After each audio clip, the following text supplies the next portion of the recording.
Anyone out there, get yourself the fuck in and come and see us. Why not? I'm fairly vaguely alright, like. So, anyways, here's the first one. This is written because I wasn't writing for ages, and suddenly I come across this poem that was just all blocked in my mind.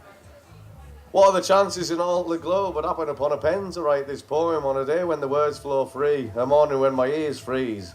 It's black ink too, this pleases me. I'm not too keen on blue fucking ink. I can barely believe me luck. Perhaps it's a sign, I don't know whose this pen was, but now it's mine. It's no special at all, but I don't think it's local. Says it's complimentary from the Thistle Hotel. I reckon it's from Scotland. You'd imagine our equivalent to be nettles. Anyway, I'm digressing.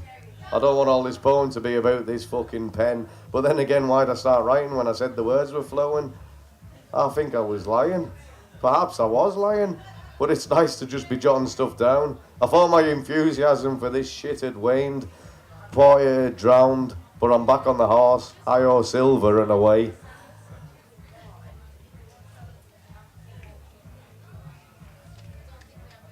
Thanks. Stack up and burn all the totems. This isn't the time for mysticism, pacifism, or any other kind of ism, or for that matter, jism. The time for fawning self-love isn't now. Out there, we've walked quite friendly up to death. Out there, we are noble men. So I call on you to join my allegiance and fight.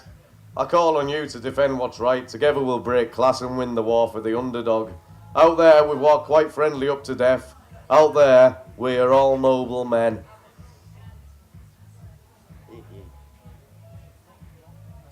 This is one...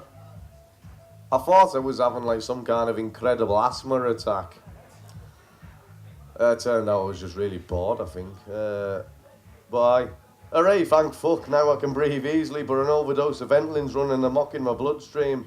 I feel fizzy, shaky and otherworldly. A bit like being stoned, but a lot more fucking boring. That feeling when you go into a room, but you can't remember what for. The angry rising panic when you can't find your remote control. The decision to drink water, although you really want some coke.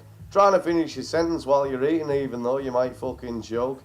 With the weight on your shoulders and you know not where to turn. Perhaps from tales past there's something to be learned. I've got a couple more if you ask, like.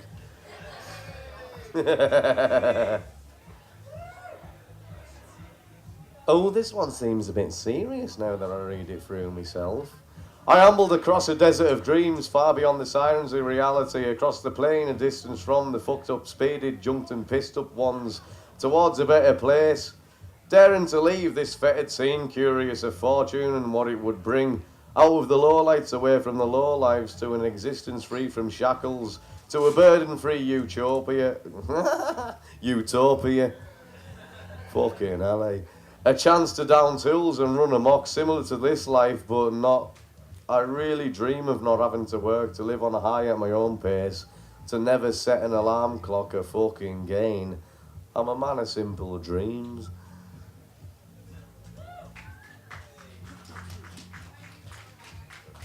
Rightio. Let's have a look in my bag of shite.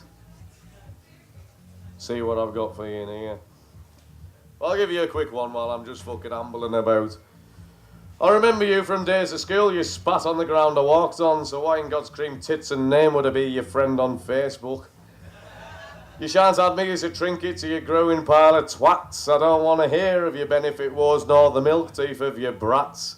So I reject you with glee, you'll hear fuck all from me, and in my guilt you won't find a flicker. And if you know what's good, you fat-faced, fat-wife cunt, you won't try and follow me on Twitter.